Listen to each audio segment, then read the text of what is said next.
welcome to the Bark Night Podcast, where we shine a spotlight on the world of film and TV through news, reviews, and in-depth discussions. Today's episode is all about Underseen Movies. Be sure to follow, like, or leave a rating wherever you're listening. It really helps keep the reels turning.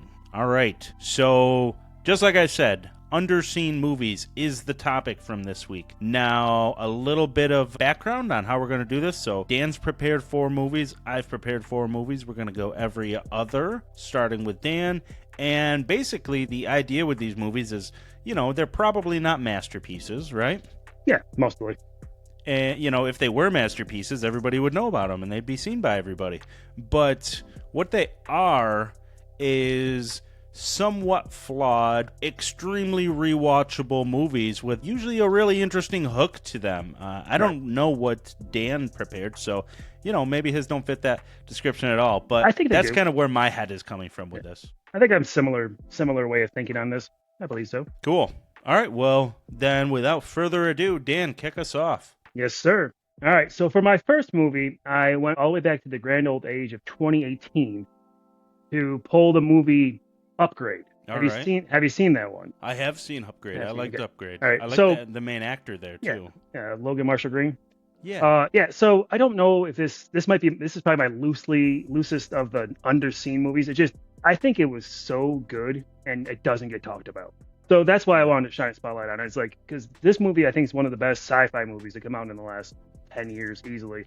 And it never gets brought up. And like with the way AI is in modern day and like how this movie touches on the dangers of that kind of beforehand, I think it deserves more recognition. I wrote down here it had a budget of $3 million and made $17 million at the box office. So it made its money, but like $17 million is not a crazy great box office return. Directed by Leigh Whannel, who we know it was the guy from the original Saw in the room with the doctor, Adam, I think his name was. He wrote that movie too. Yeah, he's also gone on and directed The Invisible Man remake, and then also he did the Wolfman remake. One of those he absolutely killed. One of those he had a single up the middle, and it was fine. But as we said, Logan Marshall Green stars in it as Gray, a man who's a technophobe. He has a wife who is the breadwinner of a futuristic world. They don't really give us a time frame of it, but self-driving cars and everything's automated. But he's like a do-it-yourself kind of guy. And when they're driving home one night, he and his wife get attacked. She gets killed, and he gets paralyzed. So then he tries to deal with being paralyzed, and eventually this billionaire comes to his house and offers him this way to regain his bodily usage. And it's by putting a piece of a little computer chip in his back of his head called STEM that would make him be able to move, walk, all those good things again. And once they put it in there and he's able to regain control of his body, it turns into a revenge movie mixed with the AI, the STEM slowly taking more and more control away from him. And yeah, it's just a really good sci-fi movie. It's got 88% on Rotten Tomatoes from critics and fans alike, 7.5 on IMDb, so it's well reviewed. It just doesn't get talked about, and I thought I wanted to take this moment to shine a light on it. Betty Gabriel's in it as well. Remember her as Georgette from was it Georgina from Get Out? Yeah, she's really good. Yeah, she's the police officer, right? Yeah, she is. Yep. Yeah. She's good. I forgot about that. Yeah, she's the one that kind of starts to figure out like all these revenge killings are happening, and she sees that the guy's there, like he's in the area, but all the other cops are like, well, he's in a wheelchair. What can he do? So there's that whole side story too. But yeah, it's just a really good movie, and I just feel like it doesn't get talked about enough. So that's why I wanted to take this chance to bring it up, and I think it's a modern sci-fi like classic. I think it deserves to be more recognized. Yeah, I really like that movie. That actress, she played a detective in something else too. Well, she in Novocaine, but I don't think that's the one you're talking about. No, I just saw Novocaine, and she like plays the same character. At the point you're like, is this a crossover shared universe thing I don't know about? She was in It Lives Inside too. I like her. Yeah. Oh, you know what it is? Jack Ryan. That's right. I never saw that, but I knew she was in it. Not exactly a detective, but she's in. I think she's in CIA or something. Yeah, some kind of law enforcement to some degree. Yeah, but yeah, she's really good. That's my first Underseen movie, Upgrade. Yeah, that's a quality one right there. I really like that movie, and it could serve well as a sequel too. All right, they talked about it. I looked at when I was looking up the movie. There are talks between because Leigh Whannel and Blumhouse have both mentioned it, but they just haven't moved forward with it. So it could be one of those ones that all of a sudden just gets traction, gets moving. But from it being from 2018, further and further we get away from it, the less and less you're going to see it, I think. But it opened itself perfectly for a sequel. Yeah, 100%. Because that ending too, I love that ending of that movie. It's just so, I don't want to say unexpected, but it's so, like, I don't know. It's not even a shock, really. It's just like, boom, and then it just cuts, you know? Yeah, and it makes complete sense, too, right? Yeah. Like, if it didn't end like that, people would be like, well, this is kind of a plot hole. Mm-hmm. I don't want to spoil it for anybody, but yeah, it's good. I watched that with Sarah Bauer. Oh, nice. Back when we lived together in Galahad there by the Dome Arena in Henrietta. Our favorite redhead. Yep. So yeah, that's a good one. Leigh Whannel, didn't he write the Insidious movies? Yeah, he did. The first. A couple he of them. wrote like the first 3, I want to say, and I think he directed the third one. If I'm right. I think so. Skeleton Key, is that the third one? No, that's I think it's just Insidious 3. Okay. I know he's involved with them. I don't know to what level, but I know there's something about keys in the fourth one though, like the final key or something. They got keys going on. And a lot of keys. And there's like a demon with like a key finger thing. If you're a demon, that you get stuck with a key finger, you're gonna be annoyed by that, I think. Like, I'm a demon, I get stuck with key finger? That's lame. I'm a demon, hey, what do you want want from me? What do you mean? It's a key. All right, so my movie is Dark City. Okay. Yeah, have you seen this one? Once, a long time ago. Yeah, so I'm a big fan of this movie. I think it's really underrated, and for anybody that doesn't know this movie, it's basically about a guy who wakes up in a bathroom with no memory. So. And I think there's like a corpse close by, and for a good portion of I think most of the movie, he's being like pursued by various groups of characters around the city. So there's like, what's that? I said not so. Oh. So like the police is chasing him, his wife is trying to find him, there's a detective trying to find him, and there's like this mysterious group that is also trying to find him.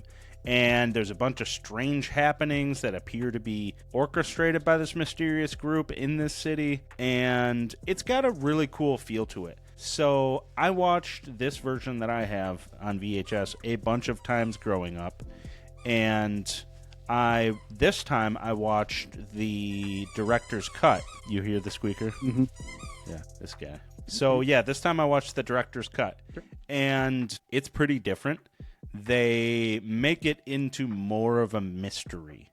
So that aspect of it was pretty cool. There's no like voiceover at the beginning, which I didn't really remember the voiceover, but I looked into it after the fact, and they're like, oh yeah, the regular movie starts with a voiceover that like gives away the whole secret of the movie. And I'm like, oh, all right, well, I think child me that watched this was probably too dumb to put 2 and 2 together. Same. But it's a really solid movie. So if you're going to watch it, I would say roll with the director's cut. It doesn't add a significant amount of time to it. You know, sometimes you watch a director's cut and you're like, oh, I just turned a 2-hour movie into a 3.5-hour movie. Yeah. It's not like that. But it is a really good mystery movie. It's got like a noir feel to it. And there's like a dark and ominous vibe to it too that really reminded me of the first Matrix movie. Okay. Like before, you know, it's all shootouts. And there's at the beginning of for the first probably the first act of the movie where everything seems pretty grounded and you're still trying to work out what's going on. It had a lot of vibes to that, but it also has some similar vibes to like Hellraiser and 12 Monkeys too, in the way of like it's dark feeling and also sometimes it's like really like out there and a little bit bonkers at points. But yeah, I've had this since I was a kid. This same little VHS here. So we got Rufus Sewell, we got Kiefer Sutherland, we got William Hurt, and we got Jennifer Connelly in this thing. So yeah, solid cast, and it's just a really unique movie. And it came out in 1998, so before we got to The Matrix. Mm-hmm. So it's not borrowing the feel to it that you got from that. And it's from Alex Proyas, who also directed iRobot and The Crow, actually. I enjoy iRobot. Crow's good, too. The first one, right? Yeah, the first one. The only one that really matters, sadly. It really is the only one that matters, because after that, it seems like they're always just trying to recreate the magic of the first one, which Doesn't usually work out. Doesn't usually work out indeed. So, yeah, that's my first movie, Dark Good. City. I like that. That'd be a good one to go back and check out. Jennifer Connelly was just in everything in the 90s, wasn't she? She was. She was all over the Prolific. place. Yep. All right, that's a good one, my friend. I haven't seen that in a while. I should give that a watch again. All right, for my next one, I went all the way back to 2006 and selected a movie I think is, as I said, underseen and never talked about, and that is Running Scared.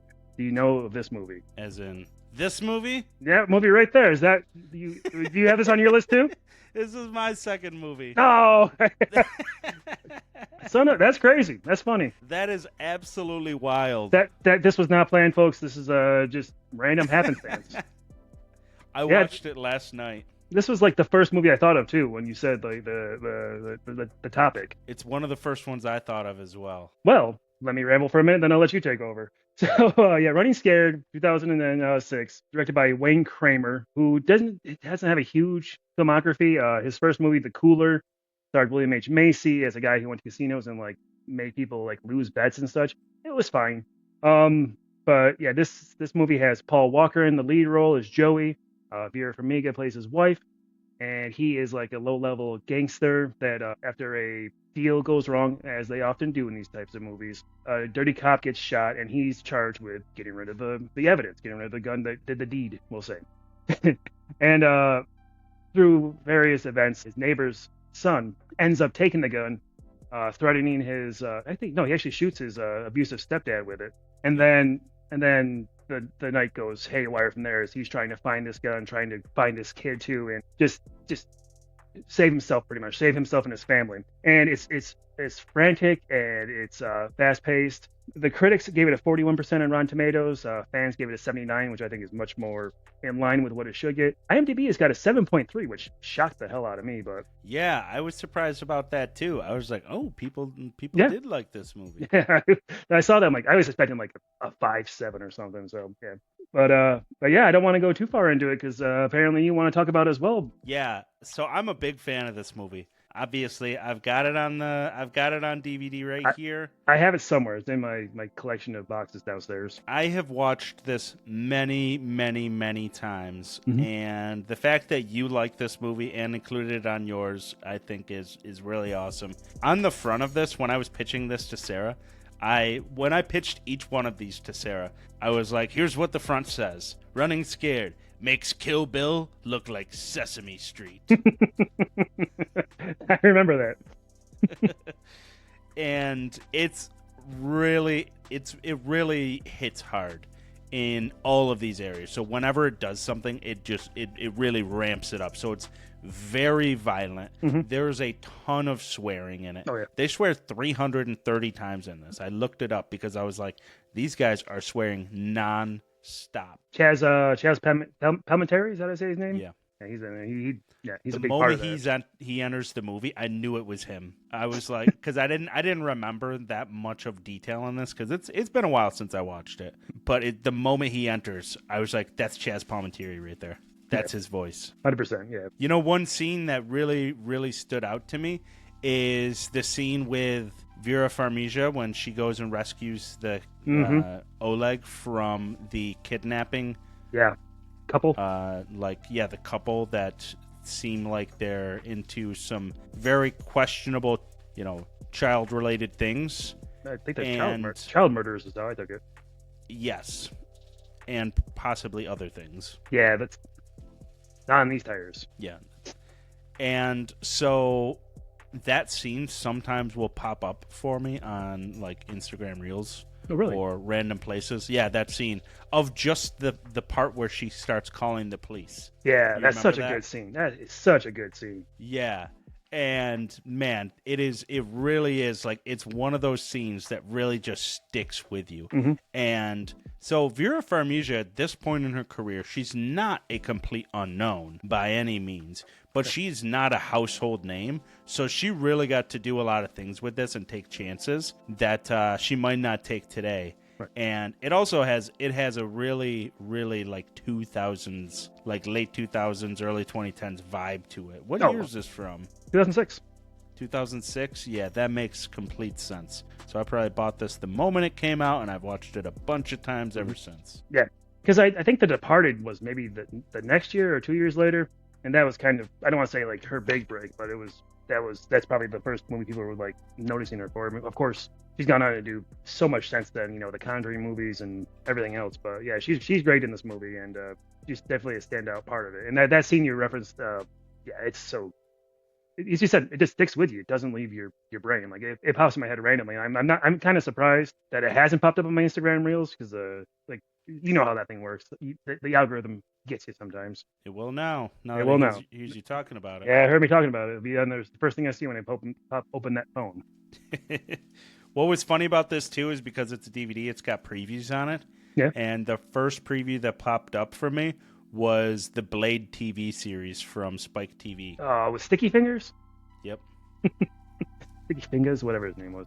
Yep. I never managed to watch that. I was just like, oh my God, this show looks unbelievably bad. I believe it was too. And no offense to anybody that's a fan of that show, but just from this trailer alone, I never watched it, but from judging from the trailer alone, it looks like an extremely bad show. Yeah. Like laughably low budget on it compared to like the movies. Well, you remember when Spike TV first became a thing?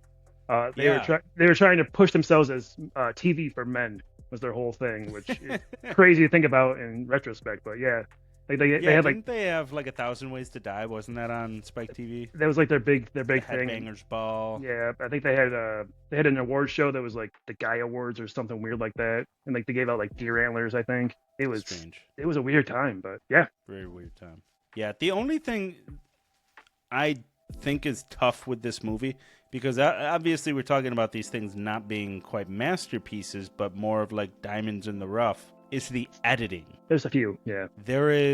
It's got that style to it where there's quick cuts and like what it's got is like, if anybody's thinking of like the movie Domino, yeah, or like Tony Scott did a lot of like these weird edits. Man of Fire has a bunch of them. Yeah, where it's like he'll change the color of the screen and like like all of a sudden it'll tilt like this, and like he uses a lot of filters, and so there's a ton of that. Like there's even a scene in this where like it all of a sudden turns into camera film and then like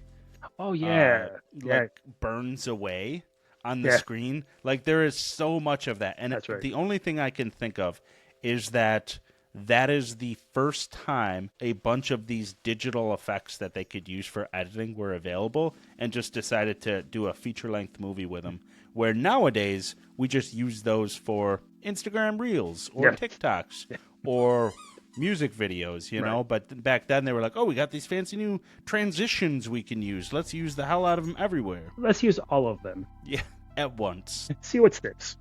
So if anybody is going to watch this, just be aware that is a thing. And that was a big thing in 2006 when we were starting to shoot in digital for the first time. This didn't knock it out of the park box office wise, and I did read that Paul Walker took it pretty hard. Did he? Yeah, because it was a weird time in his career, but he said that he came back from it a little bit because after opening weekend, after the news hit about the box office and everything, he said Quentin Tarantino gave him a call and told him how much he liked this movie. Well, there you go. And that makes sense because it does have that grindhouse vibe to it, This is right up Tarantino's alley for sure. Yeah, it's got a grindhouse vibe to it. It's got a swearing. A heavy crime to it. Yeah, heavy violence, heavy swearing. And it really reminds me of like a lot of those movies he references, when he's talking about things that inspired his work. Right. Those 70s crime movies. There's a lot of stereotypical things in this, so it almost seems like an exploitation movie at certain points, but it is good. It's really good. I like it. It reminds me of a graphic novel at certain points too. I watched the Watchmen movie the other day, and it really, like, they both have like that similar like graphic novel like vision to them, like I think Sin City came out at this time too. That goes way into it compared to this, but like it has that vibe, and the credits are even a graphic novel style. Right. Yeah, how about that? So There's a crossover. I didn't know if we would have one. I figured we wouldn't, but Be weird if we did with these other two. that'd be weird. All All right. right. So moving on then. I'm going to go to a year before that. So this is 2005. And it's switching up a bit. We're going from action, adventure, kind of grimy grindhouse to a kind of a comedy and a Christmas-based comedy at that. But my third pick here is Just Friends from 2005. Mm. Do you know this one? With Ryan Reynolds, right? Ryan Reynolds, yeah. Yeah, I just watched that in Christmas time last year. Right. And that's kind of why I wanted to bring it up is that somehow this movie, like I know it's been marketed, it's been sold. I've seen the DVDs with the Santa hat, Ryan Reynolds on it. It's being sold as like a Christmas movie. And in my house with my parents, we watch it every Christmas, and we have since it came out pretty much. And it's the goofball comedy. It's got its issues. It's basically Shallow Hal, but in reverse, kind of. And so you got to go in there and just be like, it's a comedy. Just don't, it's got its issues. So yeah, Ryan Reynolds plays a guy, Chris Brandner, who is an overweight man in high school, is in love with his best friend, played by Amy Smart. And basically one night, party goes bad, and he basically gets laughed out of town to return many years later and try to woo Amy Smart's character, Jamie Palomino, with his new look, his new life, and everything else. And as he gets back there, he takes along Anna Faris, who is scene-stealingly funny, I think, in this movie. I'm a big Anna Faris fan, and I think she's fantastic in this movie. She kind of makes it for me, if I'm being honest with you. I like Ryan Reynolds' comedy stylings, I do, but she's fantastic in it. Chris Klein is actually in this, and he's tolerable, which is fun because you know how I feel about Chris Klein at times. So on Rotten Tomatoes, this has a 43% from critics and 71 from fans. So I figured that kind of checks on that.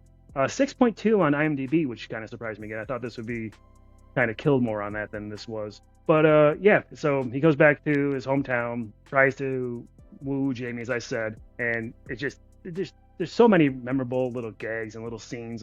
There's a scene where he's in like this. He rents this Porsche to or Ferrari. Or don't at me if I get the car wrong. I'm not a car guy, but he rents this car to impress her, and like he pulls up to the neighbor's house after things have gone wrong so many times already, and his neighbor's like, "Hey there, Merry Christmas," and he just bends down, picks up a snowball, and just dots the guy with a snowball. And it's one of my favorite, I don't know, I love that scene, and this movie has a lot of that in it for me, and it's got nostalgia, and like I said, my family watches it every Christmas, so I think that if you were it's not for kids. Don't watch this if you have younger children in the house, but if you're all over 15 and just chilling out and you don't want to watch Home Alone or Rudolph again, I think put this on and just turn your brain off and have fun. So yeah, that would be my third pick from 2005, Just Friends. Yeah, Just Friends is very funny. We watched it last year, and I completely agree with everything you're saying.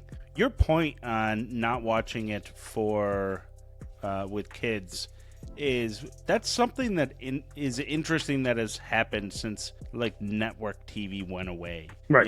Because we used to have edited versions right. of all of these movies that kids could watch, and that is something that is just gone, completely vanished.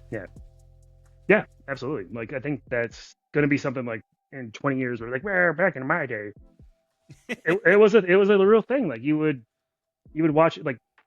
I'm sure. Well, even Jaws. Jaws, the scene where the one guy gets bit in the little lagoon there, and his leg floats to the bottom of the lagoon. I didn't see that scene until I was 23 years old. I remember that scene. Yeah, but it wasn't on the TV version of it. Never had that in it. It just was edited out because it's pretty graphic, especially for a PG movie. It's just stuff like that. The nowadays generations are not going to know that we did not see parts of movies for years. Yeah, totally a thing. It's wild. It is. But yeah, if you don't put this on if you're oh, little Susie and Bobby can watch this. Not if they're little guys. The scene with Anna Faris and the toothpaste running out of her mouth is one of the funniest scenes she has ever done. Right. She is absolutely brilliant in this movie. I think Anna Faris is hugely underrated. Have you ever seen The House Bunny? I love The House Bunny. It's so good. The House Bunny is so funny, and it rests solely on her shoulders. Right. How brilliant that movie is. And as Pat was just saying, that's true. The scene, for context, she gets hit in the head. No, she falls over a railing, right, at a mall, and hits her head, and then she just completely out of it. she's like chewing toothpaste, and then she goes to like kiss Ryan Reynolds and just like drools it down the side of his face. Yeah, and was she on painkillers or something? Yes, she was on the mother's painkillers because the mother is kind of and like a little side story in the movie is the mom's kind of a bit out there, and she's great too. I can't remember the actress's name, but she's in a few things like, and she's hilarious in this. But yeah, she's on painkillers and like it just that scene is fantastic, as you said. You know the snowball scene I referenced though? Did you remember that part? Yeah, that's like somewhat towards the end, right? Yeah, and there's a hockey scene where he when he goes out west and becomes this new version of himself. He comes back, tries to impress her with his hockey skills, but they don't have the right skates. He got those crappy loose skates for him to use, and he can't skate on them. He's like getting beat up by like a bunch of like middle schoolers, and it's hilarious. And yeah, I enjoy the crap out of this movie, and I don't think it, like again, like if you're looking for something, this hits a lot of little things for me. It's a holiday movie, it's a comedy, it's got language and stuff in it, but it's not like too bad, but also not for little kids. But yeah, I'll co-sign it. That's all I got. All right, so my pick, I'm interested in whether you have seen this movie or not. You also might think this DVD case is hilarious. So it's Judgment Night. The hell is that? You have not. Okay. No. I thought this one might stump you. So this came out in 1993, and it stars Emelio Estevez, Cuba Gooding Jr., Denis Leary, and Stephen Dorff. Okay. All right, keep going with this. I think I might have seen this, but... Okay, so basically this one is about everybody I just mentioned and Jeremy Piven. They are a group of friends, not Denis Leary. Everybody but Denis Leary are a group of friends who are basically in like a Winnebago on their way to a boxing fight. Okay. And they get caught in crazy traffic on the way, and they like literally it shows them in traffic and the boxing fight has already started. And so this was like their big guys night, and so the boxing fight is out, and they're like, we're never going to get there. And so I think it's Jeremy Piven is like, okay, let's get off at this exit and we'll take a shortcut. We know how that always works out. Not well. So they get lost in the inner city of who knows where they are. I haven't seen this in a while. This is the only one that I didn't get to rewatch for this. But I think they might be in California or something. But it doesn't matter. They get lost in the inner city and they witness a murder. And the whole movie is Denis Leary and his gang of people hunting them down through the city because they witnessed this murder.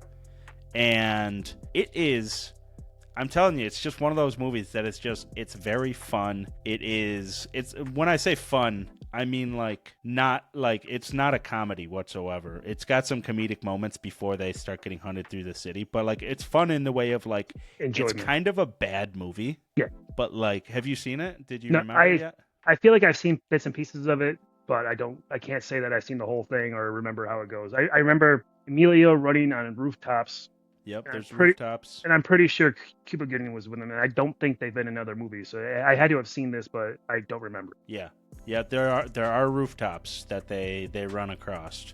Yeah. And yeah, it is quality. It's a quality movie. Yeah, I like that. I would venture to say that if you were going to stumble upon this anywhere, you would have stumbled upon it on TNT on a Saturday night at probably checks out midnight or something, you know, back just flipping through the channels and be like, hey, Emelio. which is what you did. If you saw Emelio, you usually stopped. Yeah, exactly. And he's really good in this movie. It's right out of the 80s. You know, he's starting to mature as an actor. He's getting better. He's taking less sort of like straight comedic roles. Like there's nothing comedic about his role in this. You know, he's aged out of the Brat Pack. Yep. Give me by a second. Yep. It had a budget of $21 million and it only made $12.5 at the box office. So that also contributes to me saying that this is a underseen movie because not many people went out of their way to go see it. 6.6 rating on IMDb, so some people like it. Who knows? The director of this, he's got some interesting ones up his sleeve. So he did A Nightmare on Elm Street, The Dream Child. Okay, the fourth one? Fifth one? No, it's not the fourth one. It's after the fourth. So fifth, sixth, or seventh. Yep. He hasn't done too much other than that. He did 24. He did the Lost in Space movie. Oh, is that the one with William Hurt? Yes. And Gary Oldman. I almost said Busey. He also, so I didn't realize this, he also directed Predator 2, Blown Away, and The Ghost in the Darkness. What the hell? Yeah. Those wild little filmography there. Those are all movies I like a lot. This was his follow-up to Predator 2. Yeah. I didn't know that. I just watched Predator 2 with Holly, trying to get her caught up for this weekend. Yep. I like Predator 2 a lot. I think Predator 2 is underrated. It's not underseen. Most people have seen it. Just most people don't like it. Yeah. But I think most people haven't watched it in a long time and forget about the redeemable qualities of it. Right. We're not here to talk about that, but I'm with you on that. Yeah. So the tagline for this one is, "Don't move, don't whisper, don't even breathe." Oh, geez, that's intense. Yep. This was the only one that didn't have a quote on the front of it, too. As you do. You know, like the other ones I was talking about. I read through all of them, then I got to this one, and I was like, well, nobody saw it, so there's no quote. But the DVD box to this is this one. Oh, I hate those. It opens up on the side here, and then you've got your thing here where it's got like all the scenes. God, I hate those cases so much. Yeah, look at that little snapshot of our group of friends. They're having a good time. Well, they're going to have a bad time, but they try to have a good time. They're going to have a really bad time. Really bad time. But, yeah, so that's Judgment Night. It is worth a watch if you can find it anywhere. What's that other movie? Looks like it's on Paramount Plus and Prime Video right now, so go check it out. I do have Prime Video. I probably should watch that. It'd be a good one to watch, and I just turn my brain off for a few minutes. Absolutely turn your brain off. What's the other one that he did, Emelio did with like Charlie Sheen, and they're like... Men at Work. Men at Work. That's the one I think I get confused my brain with, because I've seen Men at Work more than that one, and I think some of the scenes commingle in my brain. Yeah, so it's funny because when I mentioned other movies that I thought about featuring here, Men at Work was one of them that I thought about, but then I went with this. Actually, that would have been a good one to bring up, but I did not get that one. I really like Men at Work. It's solid. It is a good movie. It's got that classic. It's got probably more famous for the gif now of the clapping. Yeah. All right, my friend. So for my fourth and final pick, I went to 2007. So 2005, 6, and 7 all got shout-outs here. Another comedy, and this is going to be a mockumentary of biopics and music. And this is Walk Hard, the Dewey Cox Story, starring John C. I know you're a big fan of this movie too, but this is definitely an underseen one, my friend. It is. Starring John C. Reilly as the titular Dewey Cox. Jenna Fisher plays his love interest. Kristen Wiig plays his first wife. The cast is insane. Like, I just get those three, but like Harold Ramis does a cameo. Paul Rudd, Justin Long, all kinds of who's who. Jack Black. I think Craig Robinson's in it. Tim Meadows. I mean Jack White. Well, Jack Black too. Jack Black too. Yeah. Jack Black and White. Jack Black and White. Which other movie has that? I don't know. Probably others. But I don't know if any other movie has that. That's pretty good. Jack White's pretty limited. Yeah, he doesn't do much. It's like this in Cold Mountain.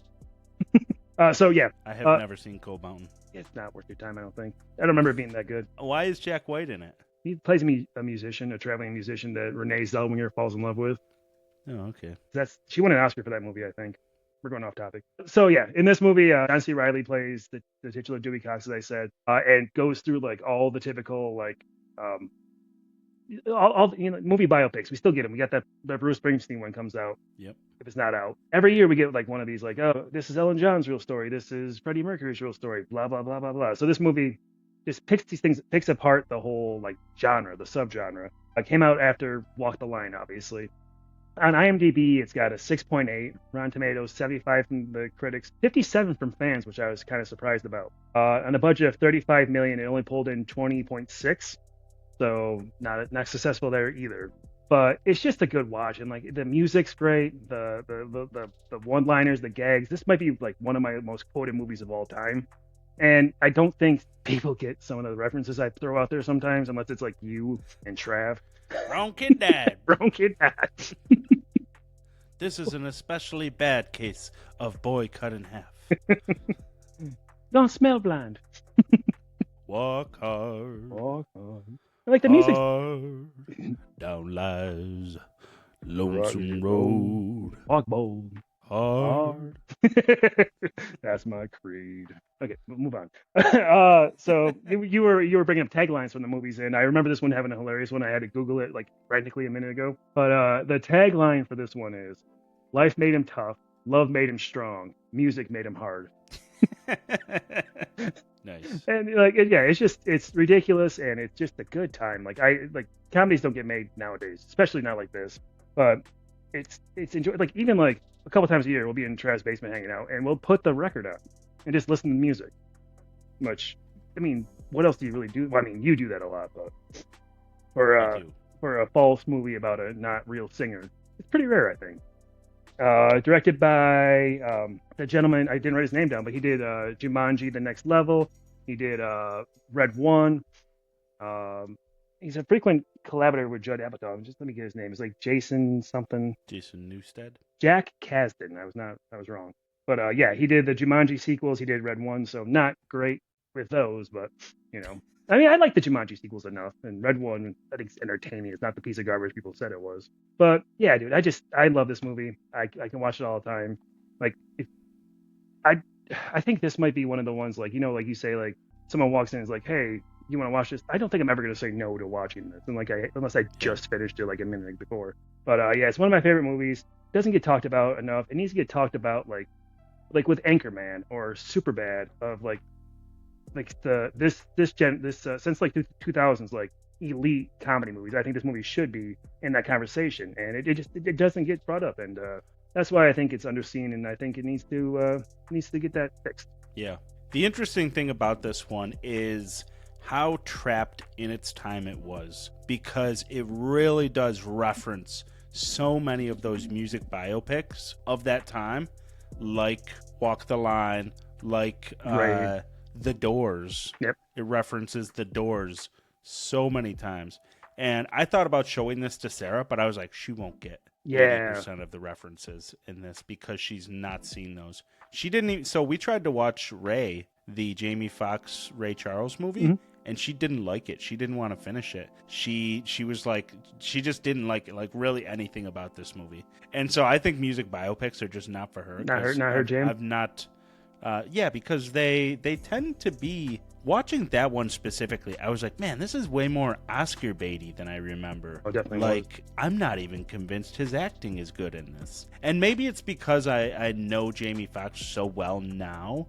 You know, we know who he is as an actor, that seeing him, like, overacting there really is like a little bit jarring, maybe. I don't know. I'm with you, dude. When I first saw that movie, I'm like, wow, he's really kind of just doing like a character, like a sketch comedy character, and he won an Oscar. He's like for it. hamming it up. Yeah, I'm with you, dude. I didn't I didn't think it was a good performance at the time. Hot take, I know, but I think she might like Walk the Line. I might give her a try with that. She might.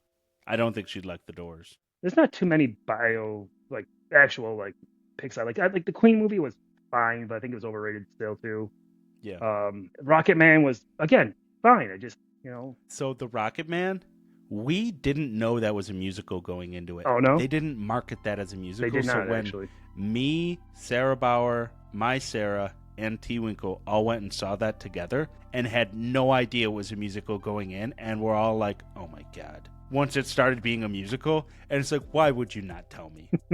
Like, I kind of accidentally did that to my dad a couple of years ago. Another kind of underseen movie, Anna and the Apocalypse. It's a Christmas horror movie, and it's a musical. And we didn't know that going in. We just put it on and played it, and like 20 minutes in, he's like, "What the hell is this?" Yeah, you're like, I'm sorry. I didn't know it was a musical. I'm sorry. I enjoyed it, but he's not a musical person. These things happen. They do. I think, like I said, I heard rumors that he might go on tour as the character, like in 2027. So I hope to God that happens, and I will be there. But you know what? I think I will be too. All right, buddy. My final pick. Your final pick. I'm excited. So, starring Chris Tucker Okay. and Charlie Sheen. Okay. Money Talks. Money Talks. Have you All right. seen this? No, I don't think I have. All right, another one. The quote on the front of this one is, "Slam bam action and knockabout humor." Oh, I hate that. That's terrible. Yeah. That's why I was reading these two, because I was like, oh, wow, all of these are bad. Like, who decided to put this It's on? more than just a movie. No, Like, no, it's just a movie. It's just a movie. So this one is absolutely hilarious. So it's Chris Tucker before, I think this is like the last movie he did before Rush Hour, I want to say. And I had very little recollection of what the plot to this movie was. I rewatched it last night. Sarah found this movie so funny that she actually made me rewind certain scenes. And she's like, can you take that back and play it again? And I was like, yes, I can. And Chris Tucker's character in this is so over the top and loud, and he has so many hilarious one-liners that I really think anybody that's a fan of his should check this out. And she's a big fan of his from the Rush Hour movies. Right. She loves the Rush Hour movies. And this is really like him priming up to do that. But in this one, he's a criminal instead of a police officer. So he's getting into all sorts of trouble. But, like, there's a scene where basically the plot of this movie is that he is a criminal. He gets arrested and goes to jail. And while he's on, like, the prisoner transport, the guy that he's, like, handcuffed to gets broken out of prison. Yep. And so Charlie Sheen is a reporter who is like, oh, it's sweeps week next week. Why don't you just hang out with me over the weekend, and then come Monday, I'll shoot an exclusive with you, and we'll talk about the international like terrorist guy or whatever that arranged this whole thing, and then I'll win a bunch of awards. So Chris Tucker's got to hang out with him this whole weekend while these terrorists are like hunting them down through the city. And furthermore, it's complicated by the fact that Charlie Sheen is marrying Heather Locklear that Sunday. And so he also has to attend his like wedding rehearsal dinner. And when he gets there, he introduces himself as Vic Damone Jr. Like, you know, Vic Damone, the singer. Mm-hmm. And Paul Sorvino is Heather Locklear's father. So you've got all these just hilarious scenes between Chris Tucker and Paul Sorvino that are just like comedy gold. I swear to God. This movie is an absolute diamond in the rough. And it's part of that like Chris Tucker run that he had between 1995 and 1998 where he did Friday. Like, this is a hell of a run for just a couple years here. He did Friday, Dead Presidents, The Fifth Element, Money Talks, Jackie Brown, and Rush Hour, all in the span of 4 years. That's pretty crazy. Crazy. Absolutely crazy. And from all of this, he must have made enough money from, like, eventually kicking off the whole Rush Hour franchise that, like, he's barely acted in anything since. He'll pop up every 4 or 5 years for, like, a bit part in a movie and then disappear and do his thing. But I'm telling you, it is an unbelievably funny movie. It was not been on my radar. I mean, I know of it, obviously. Grew up in that time. I definitely have seen that DVD around places before. So next time I see it, maybe I'll grab it and give it a watch myself.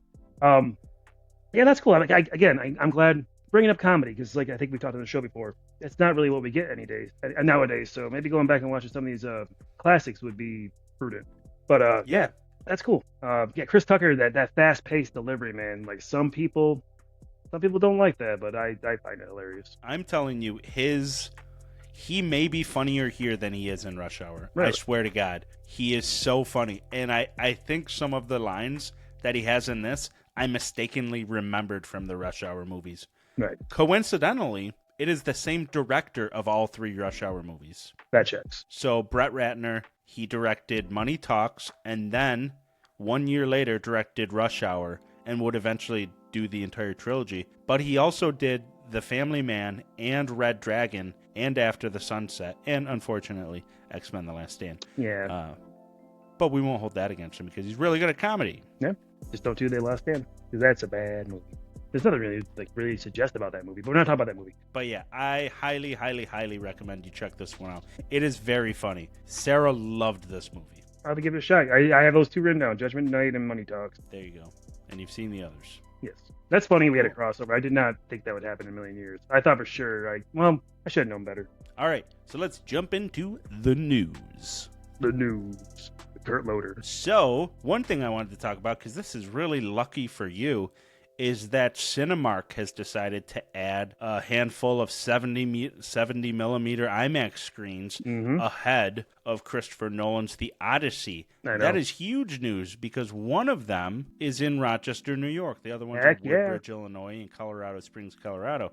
But you get one there in Rochester. Isn't that crazy? What are the odds of that? It blows my mind that they would pick Rochester. No offense. Yeah, I have no idea why, but maybe it pulls a lot of money at that studio. I mean, not studio. I'm sorry, theater. Well, here's the thing. I've been to a handful of Cinemarks now, and the one in Rochester is one of the nicer ones. It's a very nice theater. It's really nice.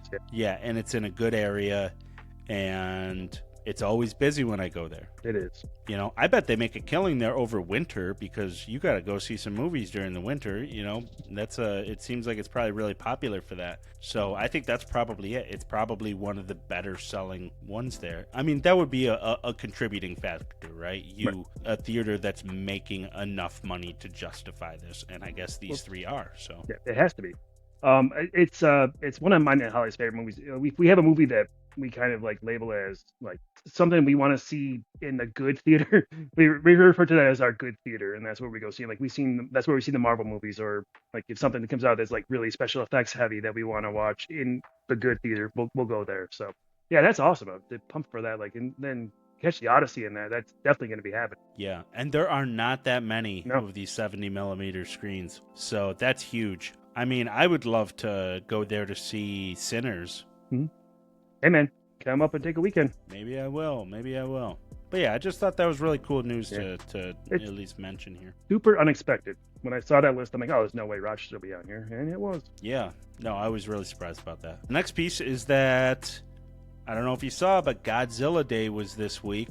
And Godzilla -0 was officially announced. You watched that teaser? I did. It doesn't show anything, but I don't need it to. It doesn't show anything. It did exactly what a teaser should do. Yeah, super happy about that. Godzilla -1. Kind of want to watch again. It's been a while, and I enjoyed the hell out of that movie. And just to see where they go from there is gonna be awesome. And I'm pumped. Like, I think it's got like the whole creative team back and everything. I heard, right? The director is coming back. At least. Okay. Yeah. So that's much I know. That's big. Obviously. So yeah, super pumped about that. Super excited to watch it. Like, I watched my nephew really likes the American Godzilla vs Kong movies, so I rewatched those recently, and they're not bad. They're fine, but I just prefer Godzilla -1 to like anything that we put out here in America. So yeah, super excited about that. That is the thing that I like about this, is that those movies are very different. Mm-hmm. You know, like Godzilla -1 is very dramatic. Godzilla's the bad guy, and it is told in a very, you know, it focuses on the trauma of war and the trauma of what has happened and how it's impacting society. Whereas, you know, the American ones that have come out are not bad. Their focus is just popcorn. Yeah, popcorn movies. A buddy cop movie with King Kong. Like, Godzilla's the good guy. He's fighting monsters. Yep. Okay. I'm in for that too. Yeah. And it's the duality of Godzilla. And man, I'm becoming quite the Godzilla fan in these last few years here. Yeah. I'm with you, dude. They're just enjoyable. Like, even like the old school, like, you know, guy in suit ones I enjoy. They're just fun. And just, I don't know. It's just something pure about a Godzilla movie I just enjoy. And the fandom for these movies also, like, is very much more, it's not toxic. Like, the Godzilla fandom is not as toxic as, like, let's say the MCU or Star Wars or some of the other ones can be. You see, I got there he is. An arm's length. There he is. I need to get me one of those. Yeah, you should. I almost talked Holly into getting one the painting, like with him, like the waves for the wall back here, but haven't got it quite sold on it yet. We'll see what happens. Yeah. All right. The next piece. So the October box office hit a 3-decade low. That's unfortunate. It is unfortunate, but we didn't really get much in the way of new movies that really like pushed me to the box office, you know? Black Phone 2 is the only one I could think of. Black Phone 2 is, I think, the only movie I saw in October. Right. What else do we have? We had Tron, which I don't think anyone sadly cared about. No, and we all know the mistakes they made with that. Not a lot of people went out to see that, and it disappeared pretty quickly. That Bruce Springsteen movie, people didn't seem terribly interested in seeing that. Well, it's the same thing every year. It's the Bio-Pic Oscar bait movie. Like, I'm sick of them. I don't know. But that's how I thought. Like I'm just like, oh, another one of these is what I thought. So Yeah. I don't think I'm We alone didn't in get that. much in the way of horror in the theaters. Oh, Usually sadly. you would get a lot of that in October. Shelby Oaks hit, but it wasn't getting very good reviews, so I skipped it. Yeah, I heard of it, didn't follow up on it. Yeah, so I mean I think that one thing, and I had mentioned this to you the other day, that I think that 2024 has been a little bit weak in the way of movies. I think that weakness, it's not coming from quality. I think it's coming from quantity. And I think it might have something to do with it's probably because of the strikes, right? I would think so. Yeah, if people weren't working on projects and then they rush them off the line, quality dips. Yeah, so you just don't have there was that was what, 2 months? One of those doesn't come along too often, and that was hectic. Mhm. That put a complete standstill to the whole industry. So I think that's a big piece of it, because like I sent you that list of the top 50 horror movies of 2024. It's Are we a even lot. going to be able to build a top 50 for this year of horror movies? Like, Nah. there have been some good ones, but I don't think we're going to have 50. The same quality, the same quantity of stuff as last year. No, like a perfect example, Oddity last year came out and just kind of like fell through the cracks, and I thought that was one of the best horror movies of the year. And like, if something like that came out now, you'd know about it. Yeah. I mean, like, so like we're going from like that being like let's just throw two movies out here. Let's say Oddity versus Clown in the Cornfield, right? Both advertised enough, like people know all these movies, but like, let's say Oddity was like the 11th best movie of last year. Where would Clown in the Cornfield be on that list? Like way down, I think. And like you see like list the best horror movies of this year, and like Clown in the Cornfield's like way up there. I'm like, as you're saying, it's kind of a lack of quality. Yeah. That's my roundabout way. A lack of competition. Yeah, that's my roundabout way of saying exactly what you just mentioned. Yeah. Yeah, exactly. So it's a tough time, and I was just reading before this call that AMC is having like a massive loss for the year, which is unfortunate because I own a lot of AMC stock, and that was a mistake. Hey, maybe the Odyssey will help bring it back around next year. Yeah, maybe, but I don't hear about AMC adding 70 millimeter screens. Well, I mean, I wonder how the overall box office is doing this year. We had 3 Marvel movies, but those ones didn't really light the world on fire. Any of them. No. And I think all of that it's part of that. I think we're at the end of an era, so to speak, where it's not that people are going to completely stop going to see superhero movies, and they won't stop being made, but one of them bringing in $1 billion, not going to happen. We're past that, I think. Yeah, I think you're right. But yeah, I'm just looking up real quick to see what the biggest movie of the year is, because I can't even think of it. Well, Sinners Minecraft was really good, but I don't... Yeah, Minecraft. I was going to say, I don't think Sinners... It definitely wasn't at the top there. But yeah, Minecraft was really good, and that was also Warner Brothers. There's another one that Warner Brothers had that they were talking about being really huge for Warner Brothers this year, but I don't know, it doesn't matter. The top 5 Minecraft movies... really killed it, though, yeah. The top 5 movies of this year: Minecraft movie, Lilo and Stitch live action, Superman, Jurassic World Rebirth, Sinners. So, I mean, like the top grossing movie being 423 million. That's kind of a low mark for... Yeah, we had no billion-dollar movies this year? Not yet. Not from my can see. So that's the problem. This is domestic. This is domestic. Yeah, dude, I'm looking right here, and I don't see a worldwide box office movie that hit $1 billion. Nope, Lilo and Stitch did. I apologize. Okay. I was going to say, that was surprising. So yeah, it's just been not the best year. Even a Jurassic Park movie now making $1 billion is surprising. Yeah. So maybe next year we'll bring it back around, but it does seem a bit on the light side. Yeah. And I do think a lot of it traces back to just the current state of Hollywood. You know, you had those strikes, but now you've got shifting priorities and shifting places that they're doing this, so not all of these productions are happening in Hollywood. Some of them are happening abroad. Some of them are happening in Georgia. So things are shifting around a lot. And Hollywood seems to be in just a weird spot. And then you got just all these mergers that have been happening, and you've got, like, it just seems really chaotic right now. And you also, franchise fatigue, as you mentioned, like, not new IP. People at a certain point are just going to be like, I'll wait for it to be a Disney Plus, or I'll wait for it to be on HBO Max. That is a big thing, right? That's what I decided to do with Tron. I was like, you know what? I don't want to give Jared Leto my money. Oh, wait, just a little while. They hit so quick. Although F1 is really taking its time. It is. I do want to see that one. And I think that's part of that issue, too, is like, if all of the movies took as long as F1, people wouldn't think this way, right? Right. But so frequently you see, like, oh, it had a bad opening at the box office. 1 week later, all of a sudden it's on streaming. Right. It's like you're training people to do this, you know? Yeah. It's your own fault, really. You're shooting yourself in the foot for a short-term gain opposed to long-term sustainability. Yeah. All right. So the next two things I had were kind of like fun current events that I had read about that I was like, all right, this kind of applies. So the first one is, have you heard of the Neo humanoid for the home robots? I have not. I'm sorry. Okay, that's okay. Basically, they're robots for your home that they're like, hey, these are run by AI and we'll put them in your home. And I'm like, yo, this is exactly, they even look kind of like the iRobot robots. And they cost $20,000. Yeah, I'm okay. And what are they doing for you? They're like literally just like sweeping your floor and doing your dishes and things like that. And probably you know, I don't know if at launch, but you know, you'll be able to tie your things into them and be like, oh, Neo, order me some more milk. Or, Neo, what's the weather today? And it just turns into a walking, you know, Amazon Google Echo. Home. Yeah. Yeah. But here's the kicker of this. Currently, they're not actually run by AI. Currently, there is a person somewhere controlling this thing. Oh, that's creepy. Yes. Somehow creepier. It's very creepy. Yeah. It is only... So, for one, can you really put safeguards into place when it's a person? Secondly, you know they're just paying somebody in some country pennies to be doing this. Right. Like...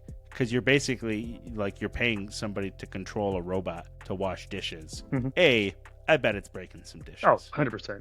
But B, how long until, like, some guy that, like, you know, we've seen how this worked out with, like, Uber and everything, where you're just paying somebody almost nothing and you're not doing very good background checks because those cost money. But until somebody just remote controls these things to go kill a bunch of people, you know? Or steal their stuff, like, if or robot... steal their stuff, right. to scope out their place with this thing. Right. Exactly. That's where my brain went. I'm like, oh, this thing's gonna show me where. Like, oh, this is where they keep all the good stuff. Well, Dan, write a Home Alone movie with a Neo robot. I'll do it right now. But yeah, it jailbreaks them. Yeah, it seems like you knew this was coming. Like this kind of stuff, you figures the writing's been on the wall for a while. It's scary, man. And like as you said, the fact that it's just a person in there, that I don't like that. Yeah, like, at that point, why don't you just hire a human? Just get a nanny. Or, not a nanny, I'm sorry, housekeeper.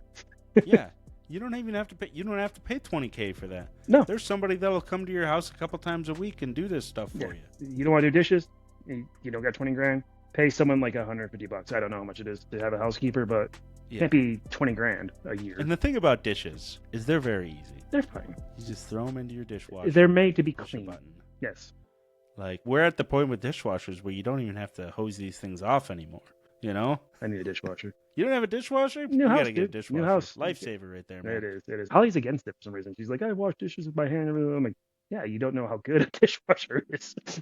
Yeah, and then you don't have to have, like, a pile of... I mean, you'll probably still have a pile of things that you have to wash by hand, but it cuts so many things out. I mean, I love it. I've had dishwashers for a very long time, so... That's one thing I have convinced her to do, is that we are going to get one of those, so... Small wins for this guy. Yeah.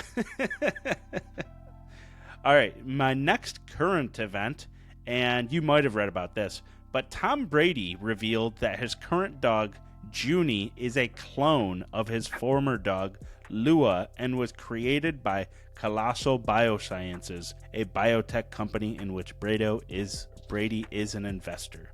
Sorry, Brady got me. Dude, yeah, they did the Dire Wolves, I'm pretty sure, right? The same company that did... Oh, are they the same company that did that? So. I think so. Yeah, I heard this story. I'm like, this needs to be a bigger story than this. Like, how has this like kind of just been like washed over? Like, there is a cloned animal walking around that's someone's personal pet. And this isn't like, a couple dire wolves. I thought they made that like illegal like a long time ago. It doesn't seem like it should be. It's very weird. It's just like, nope, he's got one. What I want to know is, like, does this dog act like the old dog? I want to see more about this dog now. Like let's have an interview with Brady and let's tell him that like it acts the same. if it has similar way of like mannerisms, but likes the same treats. Like I got to know more about this. But like, yeah, that I saw that as like a little story blurb. I'm like, wait, what? Yeah. There's more to this than just a quick like flyby. Like this is a major story. Like, and I get it. Like if I could bring my dog back, I'd probably pay every dollar in my bank account to do so. You know, like pets are important to people, but also that is a dangerous door just to be flinging open that carelessly. Very dangerous door to be flinging open carelessly. Also, like the first thing, because we were talking about Pet Sematary the other day, Mhm. I was like, what an idea for a movie is if the factory for this was built just by chance on one of these Indian burial grounds from Pet Sematary, Right. And you get like Satan's Rottweiler or something. Like all of these things that are happening are like, man, we have learned nothing. You really haven't. We've gotten dumber. It's we impressive. have learned nothing. Yeah. No lessons learned. No. Yeah, I couldn't believe like how matter of fact that story was. It's just like, oh, Tom Brady's got a clone dog. It's like, no, what? I need more. I need more than that. It's like, oh, so you just got money to throw away. That's what I heard. Yeah, yeah. I mean, I get it. There's an easier way. Yeah, get a new dog. There's a lot of them in kennels and shelters around the world, bud. Right. Another piece of news I saw is that Robert Pattinson revealed during an interview that he filmed as part of Dune 3 this summer. Saw that. And he was saying about how like he got super dehydrated and didn't know where he was, which is hilarious. But yeah, he's in the movie. Just let that out there. Yeah. I was like, oh man, this is lining up to be a Epic. hell of a cast. Yeah, the first two Dune movies were great to start with. Do they have plans to continue after 3? I think we talked about this once. I can't remember. So they could potentially, because there's like 7 or 8 books. Mm-hmm. But I don't think that Denis Villeneuve is going to. That's what I it think was. he's going to wrap his part of it up at 3, and then I'd be willing to bet they take a little bit of a break, let him do his James Bond thing for a little while, and then maybe he comes back, or maybe not. I mean, I would much rather he didn't, Right. because, I mean, I really like Denis Villeneuve as a director, so I don't want him to do like with James Cameron, how he's just committed the second Avatar. half of his life to only doing Avatar movies. Yeah. Like, hey, like mix it up a little bit, how much different can Denis Villeneuve do with the Dune movies after he's done 3? Let the visionary director be a visionary director and direct something else. Exactly. I'm really interested in seeing what he does with James Bond, so that's cool. But I would love to see him just do some original work again, you know, like Prisoners. Yeah, absolutely. But yeah, that was a funny way to just like be like, oh, I'm in the movie. I was in the desert. I was in the desert, dehydrated, and not remembering where I was. Yeah. What a combination, Denis Villeneuve and Robert Pattinson. Gonna be fun. Gonna be fun. The final thing I have for news: Brendan Fraser and Rachel Weisz set to return in new The Mummy movie from radio silence. I know. How wild is that? How wild! Yeah, I saw the article right before we came on, and I read it. And if you would have given me like 100 shots to try to guess that this was happening, I don't think I get it. Like this is just, you don't see this happen. The movie franchise. Well, I guess you do see a lot of older franchises brought back. But bringing back the original cast and like trying to continue it on after it was already a failed reboot attempt is really wild. I'm excited. Like Brendan Fraser's having this little bit of a career renaissance. It's great to see Raquel Weisz come back. And I want to see what the radio silence guys can do with this. It's very exciting. This movie went from like obviously not on my radar to like something I'm really looking forward to. Yeah, I'm really interested in what style they use, you know, because this doesn't necessarily fit their usual style.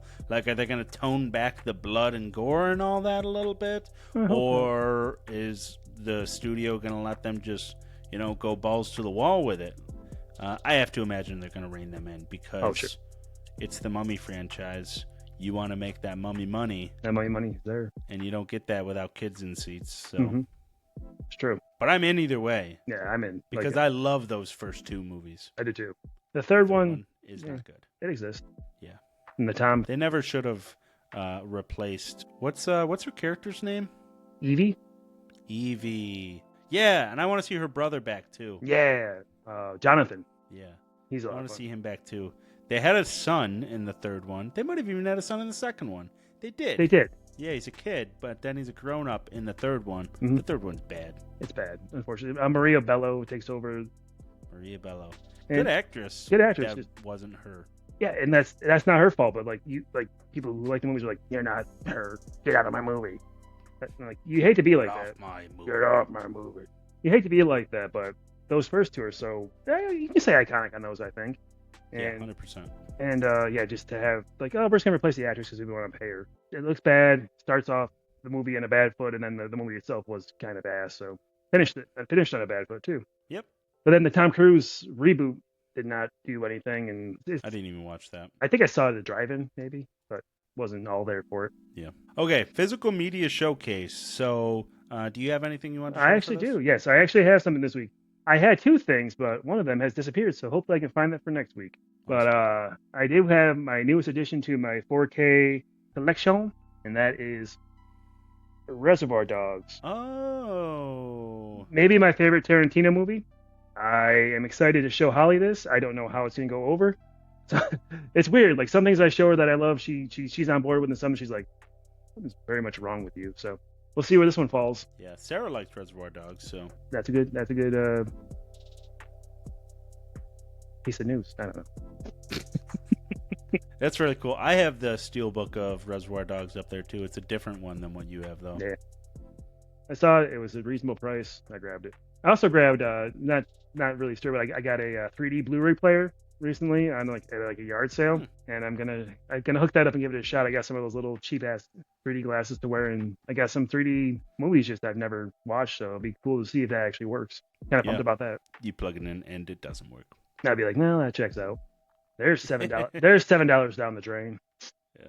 So, my physical media showcase, because of the big announcement and Godzilla Day, is that I got Shin Godzilla. That's cool. In this fancy little case here. So, it is 4 discs. Ooh. That's a thick boy. That's a long boy. So, yeah, we got a ton going on here. It's 4 discs. It's got the 4K edition. It's got a Blu-ray edition. It's got an orthochromatic version, which I don't remember what that means. It might mean black and white. That monochromatic, wasn't it?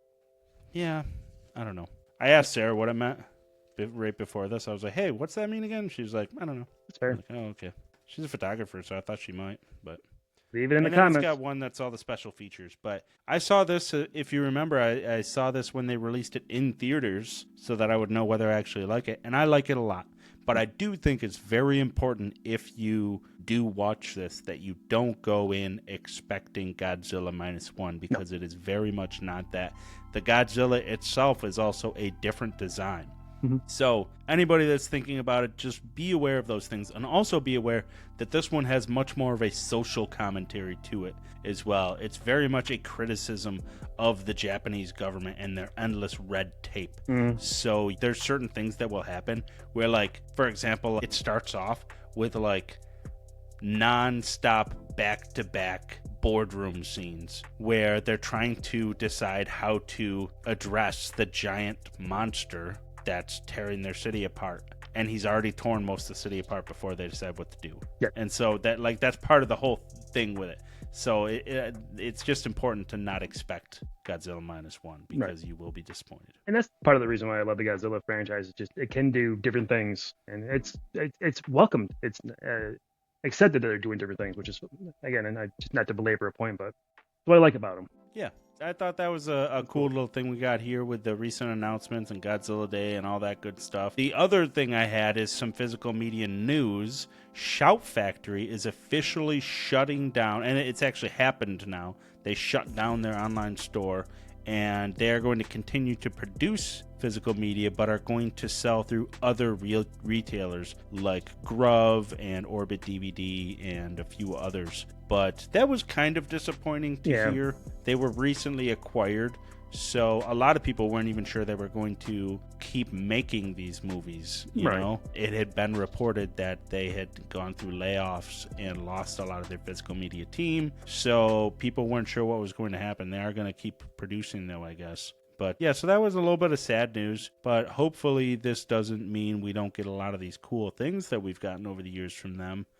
And it's a weird sign for physical media and the whole industry when these things start happening. So hopefully it's not a signal of things to come. Right. It's just not an arbiter business as usual. Yeah, it's not an arbiter of the future, because like we obviously we're both big physical media guys, and it needs to be an option. Like I don't want to not be able to buy and have in my hand something I want.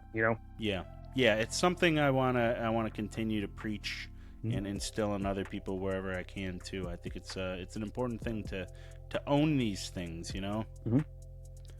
And on that note as well, I recently learned that a video rental store is opening in Virginia Beach here. That's fun. Yeah, so they'll let you rent players, so you can rent a VCR or I'd imagine DVDs and whatnot as well. And they have, right now their stock is VHS and DVDs. And you can go in and you can rent, and they said it's $5 to rent a movie. And somebody else was like, they brought up, they were like, oh, well, you can buy most of these VHS for $5, so why would you just rent it for that? And basically their response was like, A, B, so that we can stay in business, but B, because we're not catering to collectors. Right. We're catering to people that they want to rent the experience. They don't want to build a collection, right? Because not everybody wants to build a collection, but they do want to invest in the physical media market. A lot more people are missing that experience of video stores, the community that surrounds it. And I have also recently read that a lot of people in this younger generation here find horror movies on VHS to be much scarier because it's that analog style, Okay, I'll give them that. Yeah, interesting thought. So I thought that was really interesting. That is cool.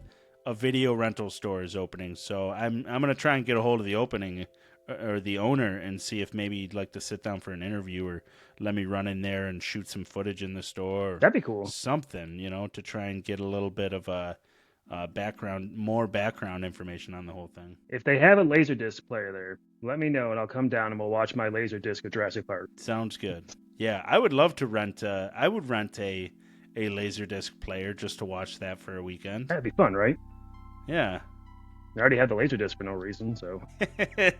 One thing I want to find is a Laserdisc of The Thing. That'd be awesome. Yeah. That's probably one of those ones that's stupid expensive. I bet you they are. I got lucky with that Jurassic Park one. If you ever see it at Record Archive, snag it for me. I will. Now I know that's a thing to look for. All right. Well, thank you for catching another episode of the Bark Night Podcast. Follow, subscribe, and leave a rating to keep the reels turning. Until next time, keep celebrating great stories on and off the screen.